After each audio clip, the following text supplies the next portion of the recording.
Hello everyone and a very warm welcome to this week's Everton show. We're on the Sky platform for the very first time and delighted to be so.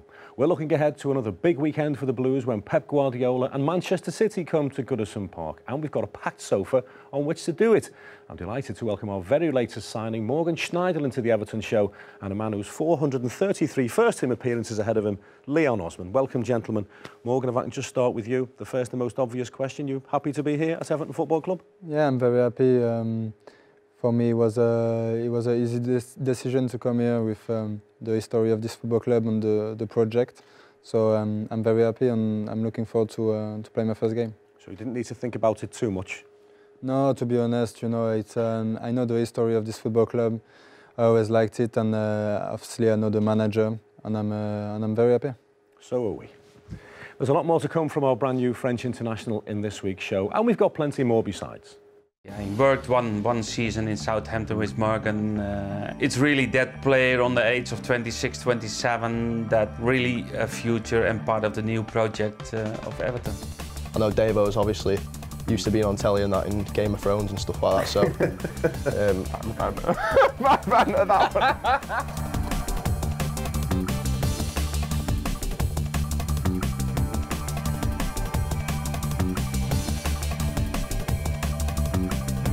One of the best strikers in the world, so I faced Aguero and some of the games that we played last year, so you know we have to be focused and concentrated on every play. Pep was a younger player, a talent player from Barca B in that time. One of the best, by far one of the best central defenders I ever met in my life. Well, before we speak to the guys, let's have a look at how Morgan Schneiderlin got on when he first walked through the gates of USM Finch Farm. Morgan Schneiderlin, midfielder.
Ozzy, welcome to the Everton show for the very first time. You've certainly been busy since you hung your boots up. Yeah, I've been doing bits of media, as you've pointed out, off air, and yeah, it's getting to the point where I'm running out of clean clothes. You're enjoying it though, clearly. Yeah, absolutely. You know, you're going to miss football, which I do, but you know, I've found something else that I'm enjoying at the minute. You know, I'm doing that. I'm doing bits of coaching, and enjoying my free time in between. So.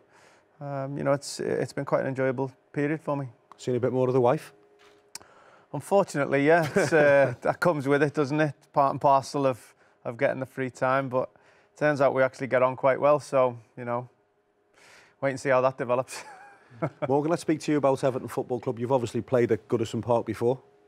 Yeah, I played there. I always liked the atmosphere. You know, it's a very tight stadium, if I can say, so you can hear good noises, and I had the chance, and now I'm not proud to say it, but to score at Goodison, so I'm looking forward to score more goals, but with the Everton shirt on me.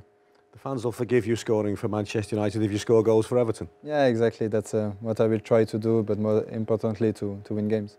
You scored a few in your time, Ozzy, didn't you? Yeah, one or two. Enjoyed every single one of them. I could probably tell you all about them if you've got enough time. I'm that type, but because you scored that many, obviously. No, that's not the reason. But yeah, it's there's nothing like scoring a goal at Goodison. You know, especially in a big game at either end of the park nowadays. The noise from either is incredible. And it's you know, if that can lead to a winning goal and you're bringing your team off after a victory, it's fantastic. Contributing to the goals tally, Morgan, has got to be a team effort, has it? The midfielders have got to chip in with goals, and now and again the defenders as well. Yeah, of course. You know, now we can midfield players. You know, it's a must for them to score goals, because you can see the top midfielders. They always score between 6 and 12 goals a season. You know, so I'm trying to do this. You know, but of course it depends which position you play, and the defender on the set pieces. You know, they can score goals. I know that Seamus Coleman scored a few this season already. You know, so it can come from everywhere. Pick one, Ozzy. What would be the pick of your Everton goals? Your favourite one? I think my favourite one, just for how I felt about it, was on my 400th game when I scored the winner at the Gladys Street end against West Ham. It was only a tap-in, but I think I'd had a race the length of the pitch with Kev Nolan. I think we were both trying to lose to each other on that occasion, and I managed to slide and tap in a Sammy Eto'o cross. So, although it was only a tap-in, I think that was probably my favourite goal when I look back. And an assist from Samuel Eto'o. Yeah, that helps. You know, when I tell the grandkids about it, that'll certainly be mentioned. But yeah, good memories, great memories, and you know, I'm looking forward to watching Morgan make his own. Aren't we all? Right, let's hear from the man who brought Morgan Schneiderlin to Goodison Park. This is Ronald Koeman on his new signing. No, he's a strong character. I worked one season in Southampton with Morgan, and he's a midfield player. He can play on different positions on the midfield. He's a fast player. He's a clever player on the pitch, and it's a really personality. Normally, he's part of the French national team, but when he did not play along, okay, he was out of the selection of France. But it's really that player on the age of 26, 27 that's really a future and part of the new project of Everton. Given that he hasn't had much of an opportunity this season at Manchester United, do you sense that he's coming here with a point to prove he's got a hunger and desire to really do well here for Everton? Yes, he's really hungry to show his qualities, to play, because that's the best for a football player. You're born as a football player to play games and not to sit on the bench, or not that you are not part of the team, and that's really was really disappointed for Morgan. But it's a new step, it's a new future, and he will show his qualities. I'm really convinced about that. Morgan, how big a factor, how big an influence was the presence of Ronald Koeman at Everton Football Club? No, a very big influence, because I knew him from my time in Southampton, and he went well between the two of us. And yeah, as soon as he called me and saying that he wanted me in Everton, you know, for me it was the choice was not difficult. And in Southampton he was always very good to me, because when he arrived, it was a difficult time between the club and myself, because I was into transfer speculation and everything. And he told me, I will give you the key of the team, and enjoy yourself. So that's what I did, and I did, and I had a good season. So I'm looking forward to it again. He was a right good player, wasn't he? Yeah, he was a very, very good player. You know, one of the legends in the game, and now we bring his experience into the management. And he's someone very calm, you know. He doesn't get carried away when you win a lot of matches. He doesn't get crazy when you lose. So I like that, and he does well, and I'm sure he will he will do well for Everton. Ozzy, you played against Morgan a few times. Good signing for Everton Football Club, this? Absolutely. You know, the quality of Morgan isn't in doubt. You know, he didn't play as often as like as a Man United, and we've been able to snap him up. We're delighted he's come to join us, and looking forward to him, you know, playing regularly and performing like we know he can. It's still we, and it's still us when you talk about Everton. You can't do that on Sky. Yeah, it's tough, I must admit. I do have to watch myself and keep making sure I try and say, you know, Everton this and Everton that, but you just can't help when we and us slips in, and you know, I'm not really going to try that hard to stop it. Once you're a blue, you're always a blue, which you're about to find out, Morgan. And that nicely wraps up part one of this week's Everton show. We'll take a short break right now. When we come back, we'll be taking a closer look at the special relationship between the two former Barcelona teammates, and roommates, by the way, who will be in opposite dugouts on Sunday afternoon. Part two is all about Ronald and Pep.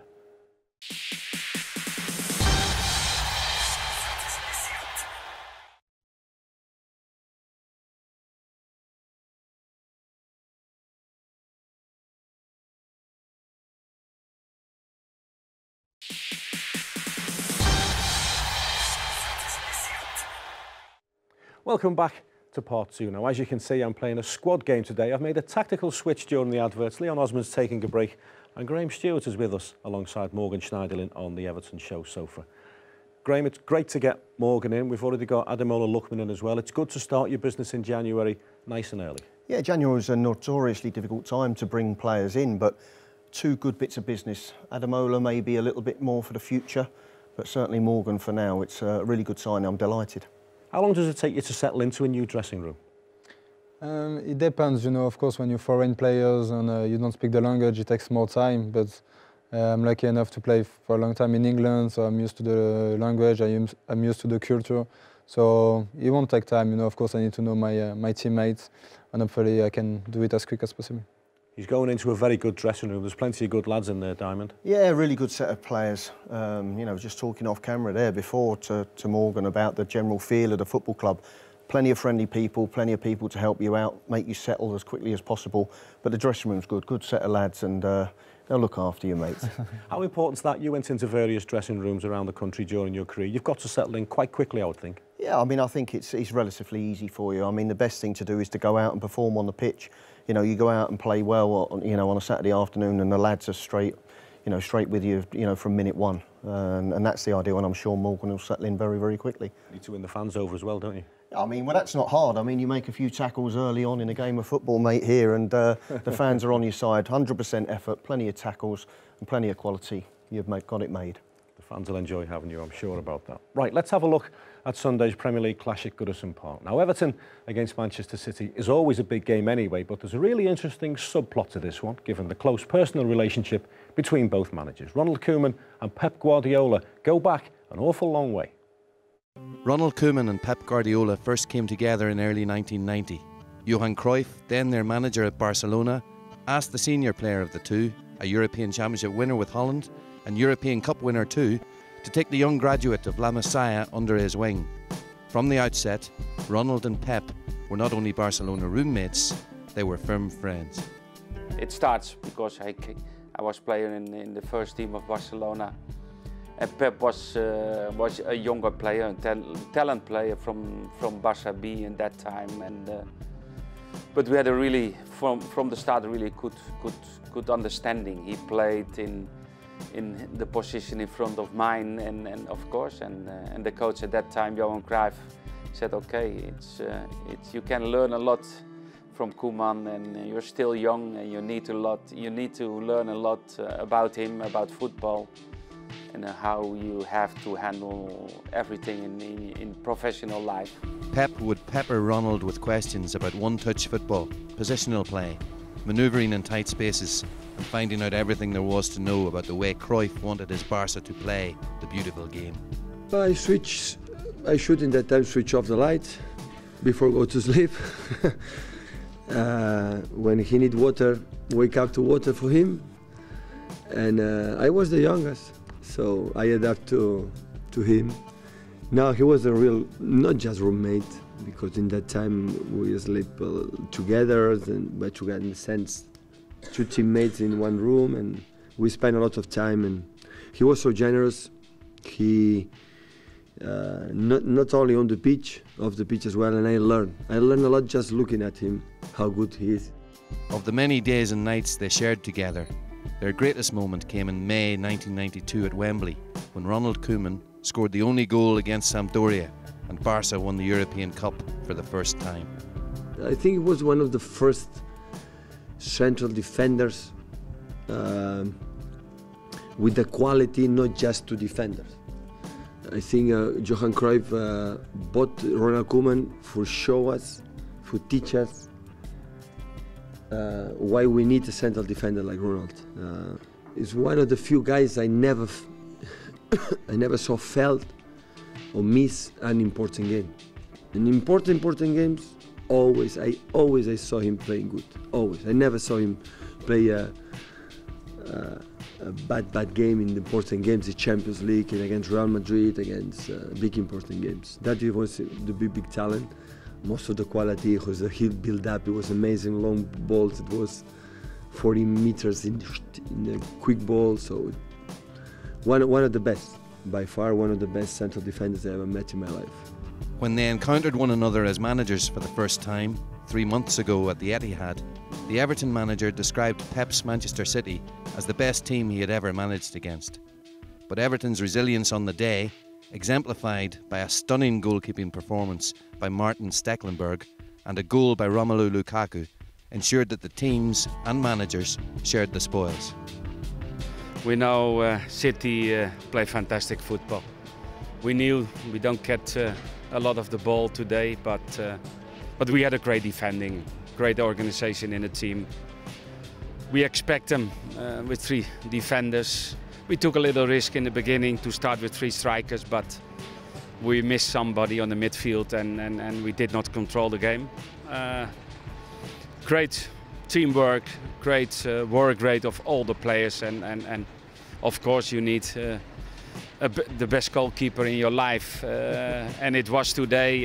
But the whole team worked so hard to get a good result, and you need to be a little bit lucky, of course. But we did that by ourselves, and that was the reason that we get finally 1 point. The point about Ronald and Pep, however, is that the renewal of their managerial rivalry on Sunday will not dilute their friendship, for theirs is a relationship that is like the 2 men, rock solid. What struck Ronald when they first met was that Pep was an ordinary, down-to-earth guy who did not behave like a star because he was playing for Barcelona. He was driving a second-hand Golf when he arrived in Barca's illustrious squad, and after 3 years in the first team, he was still driving a second-hand Golf. We are really good friends, and still now, because it's a little bit more easy now, because we live close to each other. He's living in Manchester, I'm living outside of Manchester, and we have really that type of communication, and we join dinners, and it's grateful because I like him very much. Diamond, as I mentioned in the intro, there are really interesting subplots of this game given their relationship, and Ronald Koeman and Pep Guardiola. First of all, what 2 terrific players they were. Oh, unbelievable players and terrific managers as well. So it's a great match-up, and I'm sure they're looking forward to pitting their wits against each other on Sunday. But, you know, first and foremost, you know, we've got to get a result. It's really important for us to bounce back. And, you know, Pep's finding life a little bit tougher than perhaps he thought it might have been at Manchester City. I mean, they're an unbelievable squad, full of, you know, great players, but it's the dynamic isn't quite right so far in the season. But, you know, they go to West Ham the other evening, won 5-0, and looked every bit the side that we expect to see on a regular basis. So, you know, it's a tough one. You've played against Manchester City this season, Morgan. Yeah, I think they have great individual players, you know, and it's very hard to control them. But this season, with Pep Guardiola coming, he tried to change the way they're playing, and they play a lot from the back and everything. So I think if you force them to mistakes, they can make some, you know, because they always try to play short passes and things like that. So yeah, they find it difficult this season, but you still have to be focused for 90 minutes against them, because at any moment they can punish you. There's bags of quality, isn't there? Sergio Aguero, Kevin De Bruyne, David Silva, all over the park. Yeah, of course, it's crazy when you look at the squad, you know, how many good players they have. But like I said, you know, they're humans and they make mistakes. And this season they made a few, and I'm sure this weekend they will make another mistakes if we force them. The tempo's got to be there, hasn't it? The intensity that Ronald Koeman craves has got to be there from the first whistle. Of course it has. I think the fans obviously demand that anyway. I think the game lends itself to that kind of atmosphere, and the tempo will take care of itself, I feel. But I think Morgan makes a really good point in making sure that we shut them down from minute 1 at the front, because they do take a chance. You know, we've seen that on a regular basis when you watch Manchester City. For all the quality they've got going forward, they can be a bit naive defensively, and, you know, they leave gaps, and, you know, it's up to us to exploit that. Pep Guardiola, Morgan, won everything there was to win at Barcelona and Bayern Munich. He's had a trophy-laden career as a manager, but the Premier League is a different ball game because there are no easy games, are there? Yeah, of course. For me, it changed the way people see football a little bit, and I admire that, because he did very well at Barcelona. Of course, he was a very good player, and of course the Premier League is different. The Premier League, you got the crowd when you play away, who give everything for the team. So, you know, and playing the style he wants to play with teams with the quality the players have in Premier League, it's hard. And of course, he finds it tough. But he's a very good manager. You can see that he always tries to find solutions in the game. He changes tactics, and it's a bit of a revolution how he plays football. But it will take time, you know. Like every manager, he's not a robot, you know. So it will take time for him to impose his style in City. Have you told Morgan about our away following, Diamond? No, not yet. I've not really had quite a chance to tell Morgan about that. But no, I mean, as soon as you know, what's the next away game? Crystal Palace, isn't it? 3,000 sold out already. You know, they're there in force every single away game. They are the best away supporters in the Premier League, without a doubt. Right, we'll take another short break right now. While you're watching the advert, I'll shuffle my pack again and maybe bring Leon Osman on to replace Morgan Schneiderlin. Morgan, many thanks indeed for joining us on the Everton show. We'll see you in a couple of minutes.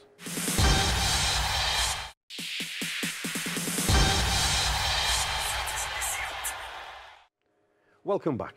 Now, part 3, as our regular viewers will know, is our big interview section, and we have got a good one coming up with 3 of our brightest young stars. But I also want to squeeze a lovely little piece of footage in first. Idrissa Gueye is on Africa Cup of Nations duty right now, but we caught up with him via the medium of FaceTime to see how things are going. Idrissa duly took our call, even though, believe it or not, he was on a plane, on a runway in Congo, waiting to fly to Gabon for the tournament. Hello, Idrissa. Thanks very much for joining us, pal. How are things going over there? Good to see you too. I'm on the plane. We are going to Gabon for the African Cup. And I'm with my team. Everybody's here. The preparation was good. We worked hard all this week. It was good for us. Everybody is happy and everybody is fit for the CAN. Now we are ready to start the African Cup. It's a tough group, but we have a good team, and if we play our football, we will go for the second round. And I hope we stay there for a long time. Idrissa, we've had Morgan Schneiderlin with us in the Everton show studio tonight. You must be looking forward to linking up with him. Yeah, it's good for the team. We are happy to have Morgan with us, and I hope it will be good for us when I come back, and it will be difficult for the other team to pass in the midfield. Thanks for joining us, Idrissa. Give our best to the lads and all the best in the tournament, mate. Thank you very much. Diamond, a FaceTimed interview from an aeroplane in the Congo with Idrissa Gueye. I know, modern technology at its greatest, I think, there, isn't it? But unbelievable. I mean, sat on a runway in the Congo and giving us an interview on the Everton show. Fantastic from Idrissa, and we wish him all the best. It is a bit of a nuisance, this tournament, though, Ozzy, and always has been, hasn't it? A lot of teams lose their most influential players to the Africa Cup of Nations. Absolutely. You know, it's a very frustrating time for managers and for fans alike, but you know, it's one of them things that's been around for a long time, and you know, when you sign an African player, that's likely to happen if they're good enough to be in the squad. So you know, maybe something could be done about it, but you know, it's something that the teams have to accept now. We need him to come back fit and well, don't we? Oh, of course we do. I mean, obviously going all the way out there, you want him to have a good time and for, you know, Senegal to have a good tournament. But the most important thing from our perspective is he comes back fit, ready to push on in the second half of that season. We wish Idrissa Gueye well in that tournament. Right, let's watch our big interview now. Tom Davis, Mason Holgate and Dominic Calvert-Lewin are 3 young players with very big futures. I sat down with them in the Finch Farm Library last week, and I started by asking them about the David Unsworth influence on their blossoming careers. Yeah, a lot of that's down to Unsy. Obviously, he was the main one driving it to get me to Everton in the first place. So I've got to thank him a lot for the opportunity, what I've been given here. And like you say, it was a little bit quicker that I got into the first team, but I've embraced it and gone with it and really enjoyed it so far. Unsy gave you a chance in the first team against Norwich City, Tom, didn't he? Yeah. He was in charge. That was good for me to get the chance under him. So I'm very thankful for that. And Unsy for you, Mason? Yeah, he's helped me a lot in my first year here. Just getting down with basics of defending and helping me like positioning wise, and it's helped me out a lot. What was it like to make your first team debut, Dom? Quite surreal, really. Like I say, as a footballer, it's a footballer's dream, especially a young footballer. So to play in the Premier League, it's what I've always wanted, and to finally achieve it, it's another like off the bucket list. So now I'm just going to obviously a little setback here, but look to kick on in the future. How are you, by the way? Not too bad. For looking about 8 weeks or so, just a little injury to the ankle, so hopefully not too long. What about your first team debut, Mace? What do you remember? Yeah, the start of this season, bit of a surprise. It was first game of the season, so atmosphere and that were good. And coming off the back of a good pre-season, I felt comfortable and enjoyed it. It's a big nod to get a first team place on the first day of the season, isn't it? Yeah, especially with a new manager as well. It took me by surprise a lot, but it just shows that coach is willing to put anybody in who's doing well. And it's been shown when he's put obviously Dom and Davo in as well. Like if young players are doing well, he'll give you a chance. So it's good for us. Do you feel a real part of the first team picture now, Tom, or do you feel as if got a long way to go? No, definitely feel part of it. We're with them all the time, the three of us. So yeah, always being around them and travelling to the games when you do get the opportunity and the chance to play as well. It's a privilege for us all, so we do feel definitely part of it. What's it like playing at Goodison Park? Really good. My first game was my first game for the 23s actually, at Goodison against Sunderland. But obviously playing for the first team, the atmosphere, you can't really replicate that, and it's something like I've never played in before. And I think the fans want to see young players on the pitch, so when I was on there you can kind of feel that, and you grow a little bit taller and you want to play for the fans. Nice, Goodison. Yeah, it's everybody who's played there for Everton obviously knows what the atmosphere is like. It's one of the best in the league. Like, just the fans are so close, and you can feel like what it means to them. Like it definitely like raises your game when you're playing. They love the young players coming through, don't they? Especially the local lads, Tom. Yeah, I think for us to come through, it's all lads that come through, but especially local lads. I think they love that, and I can tell. And even when you see fans around Liverpool, are always great with you, and it's just a privilege to play. Yeah. What's it like getting recognised about the city now? Yeah, it's strange. You don't expect people to know you, but it's nice when people do actually speak to you and come and say hello. So that's good. Yeah. You're all quite comfortable doing the media. Is it something you don't mind in yourself, Mason? Nah, not really. It's just answering questions and speaking, really. It's a little bit more awkward when like these two are here and stuff, because you don't really know what to say. Right. But nah, it's all right. Yeah, at first it's getting used to it. It's hard to get your words out sometimes, but it's all right. You speak well, Dom. Do you have to do some stuff at Sheffield United? Yeah, I've had a fair bit of practice going out on loan from Sheffield to Northampton and stuff like that. So did it quite a few times there. But I know Davo's obviously used to being on telly and that in Game of Thrones and stuff like that. So bad fan of that one. Good. that were awful. What's your ambition from here, Mason? Just break into the team and be a regular in first team. Obviously, I've been involved in every squad so far this season. It's been good for me, but I'd like to just keep going and then hopefully start a few more games. And your ambition is to get fit as soon as you can? That's it. My goalposts have changed a little bit now from what they might have been, so I just have to focus on getting back fit and getting back to match fitness when I do finally get back on the training pitch and see where I can kick on from there. But my goal is to get back in the first team by the end of the season. It's got to be, really. They're all great lads, those three, but as you know, boys will be boys, and it did take us quite a while to finally get the big interview in the can. Welcome to our latest Around the Table feature here at Finch Farm. I'm joined by Tom Davis, who's laughing his head off. Come on, Davo! It was obviously a dream come true, and Sorry. Sorry. So immature, that, you know. So immature. so bad. Big nod to David Unsworth. Yeah, a lot of that's down to Unsy.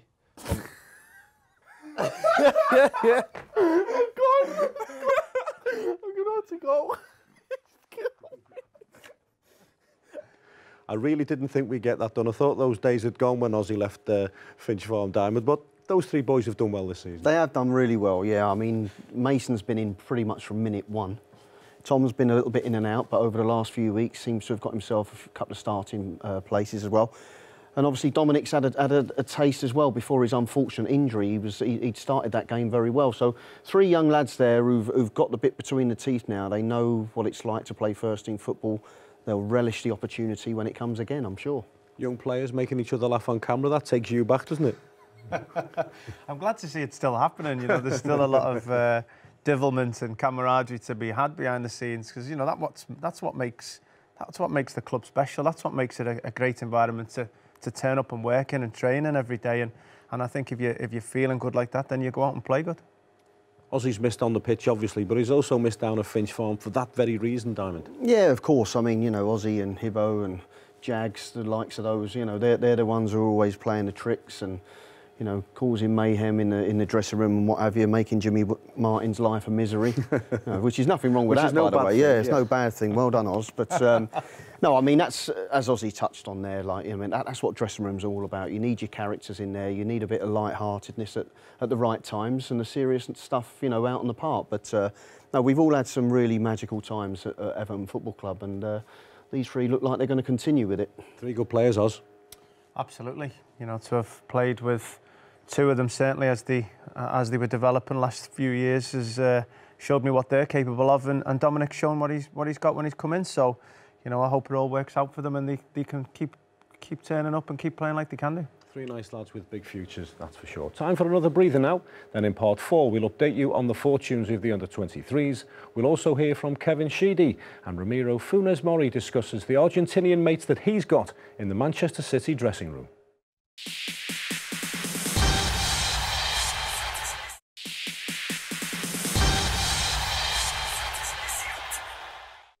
Welcome back to the fourth and final segment of this week's Everton show.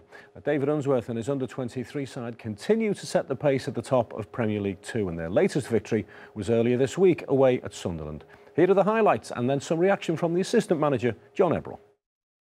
Everton's under-23s began the year in positive fashion with a hard-fought win over Sunderland. David Unsworth's men were on the front foot early on, and Callum Dyson saw this header drop inches past the far post following Anthony Robinson's cross.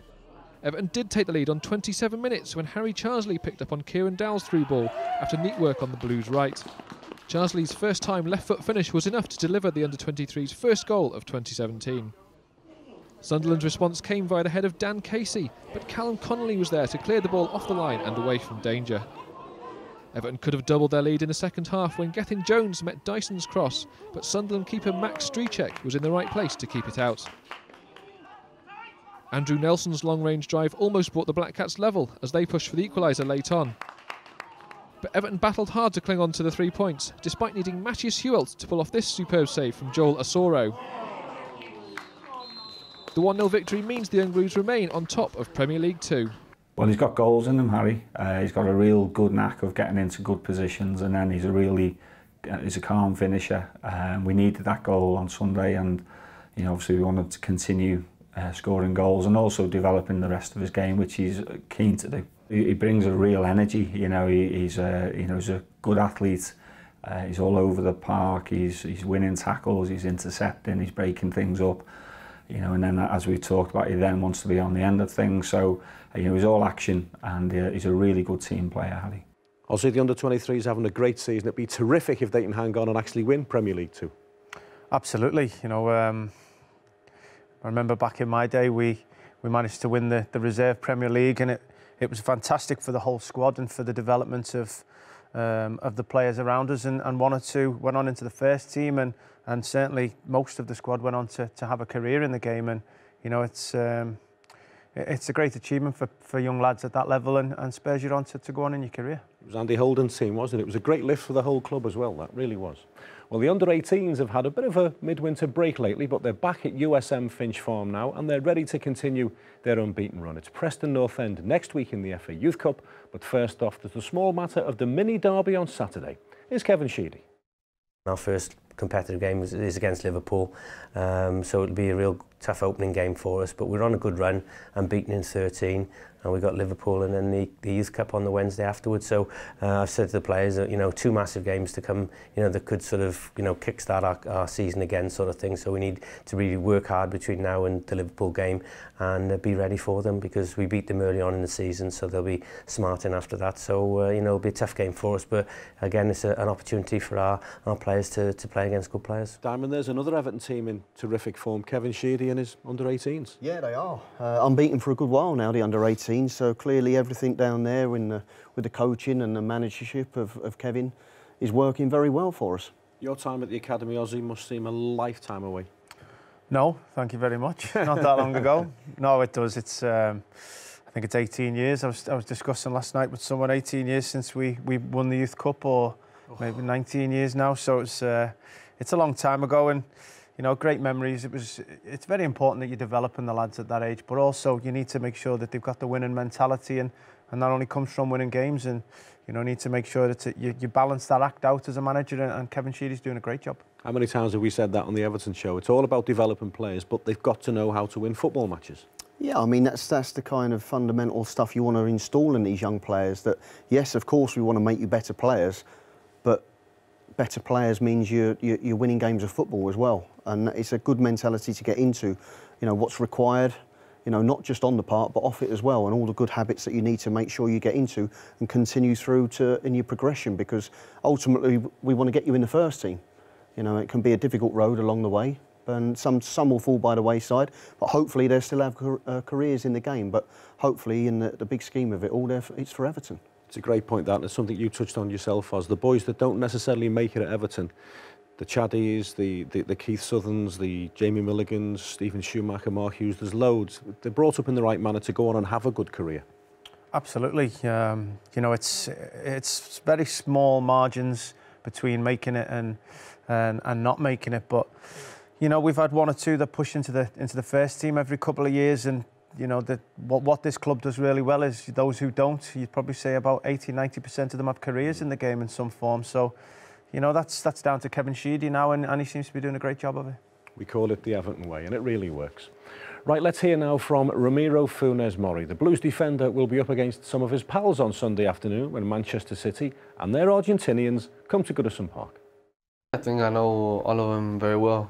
We play with the national team together, and you know, I hang a lot with them in Christmas Eve and New Year's Eve. So you know, really good people. So I think you know, I know them very well. So hopefully, you know, it's keep in touch like we do this time. But you know, this is a game, and obviously, you know, we're gonna have to face them obviously if I play against City. But you know, other than that, just a game of football. Sergio Aguero, you'll be going up directly against him, and I guess the challenge from your point of view is to keep him quiet. Yeah, I think he's a really good striker, one of the best strikers in the world. So you know, we have to keep an eye on him, and not just him, but you know, all the players are really good. You know, I faced Aguero in some of the games that we played last year, so you know, we have to be focused and concentrated on every play. Does it help you, the fact that you have trained with him as well for Argentina? You get a close look at him from that perspective as well? Yeah, obviously, not just me, but you know, all the players know him, because you know, he's a well-known player worldwide. So I think everyone knows him very well, what he can do and bring to the pitch. So obviously, we have to take care of that and be careful with his moves, and he's a good striker. After the disappointment of losing in the FA Cup last Saturday, is this a good game to have next up? A high-profile game at Goodison Park, Manchester City, a team that's obviously fighting right at the top of the table. Yeah, I think it was painful, you know, to lose a game, FA Cup, and in our first game of FA Cup. But hopefully, it's you know, this game is going to be a good one to come back from that loss. So hopefully we get the 3 points and go on. Diamond, another massive game in the Premier League on Sunday, Everton versus Manchester City. Where do you see that game being won and lost? difficult one because there's quality all over the park, but I would suggest that if we defend very well and if we can somehow keep ourselves a clean sheet, then we will get opportunities. That's an absolute stick-on, because just the way and the manner that Manchester City play will afford us chances somewhere along the line in the 90 minutes. But you'd have to look at it the other end and say, look, the quality, the Kevin De Bruyne's, Sterling's been a different player this season as well. Aguero, we all know about. You know, it's difficult to go through 90 minutes of a game without them creating a couple of chances along the way as well. So I think defensively we've got to be absolutely rock solid to give ourselves the best opportunity. What about your mate John Stones, Ozzy? Will he be a bit nervous before this game? It would be natural, wouldn't it? You'd expect him to be, and no one would be surprised if he was. However, he's always been the type of lad that takes everything in his stride and seems very unfazed. You know, you don't see many centre-halves prepared to dribble at the back like he does, and you know, he's very unfazed in many occasions. And you know, this will probably be an extra special one for him. It'll be probably one of the toughest he's come up against with regards to nerves, but you know, I think he'll be all right. We had some great games against Manchester City, didn't we, in your time, particularly when David Moyes was there? We did. David Moyes and Roberto Mancini had some sort of, you know, they had a little bit of niggle there where, you know, both were determined to beat the other rather than anything else, and that added to a great atmosphere and a great drive around the game. And you know, we always found it, whatever reason, able to beat Man City home and away, and we had a great run against them for quite a while there. We showed against Arsenal at Goodison Park and also against Liverpool in part in the first half that were a match for anybody, Graham, on our day. Yeah, I mean, you know, the importance for us is to have more good days and to get that desire and that passion and that tempo in our game on a more regular basis, because we see the response from the fans. When they see that effort and that work rate going in, and it has been a lot better over the last month, you know, that they respond to that, the fans. Yeah, we've slipped up against Leicester in the FA Cup and we're all hugely disappointed by that, but the only way to get back is, you know, get straight back on that horse and, you know, let's go and put 3 points on the table on Sunday afternoon and get that crowd going, because they can be our 12th man. Ozzy, great picture on the screen there of your goal against Manchester City from distance that flashed past Joe Hart. Talk us through that one. I just remember Seamus was running down the right, and I think we had both of our full-backs up at the time, and I found myself covering in a much deeper position, and you know, as Seamus sort of was looking for a pass, he knocked it back, and I thought, I can't lose this here, we've not got many back, I'll have a shot, and hit the target, and as I've aimed for the target, it nestled in the top corner. It really was a terrific goal, and that's it for this week's programme. I thoroughly enjoyed the company of our guests this week, the Diamond and Ozzy, and of course Morgan Schneiderlin. I'm sure you have too. Whether you've watched us on Freeview, Virgin, Sky, YouTube or evertonfc.com. Thanks for joining us. We'll see you next week for another Everton show.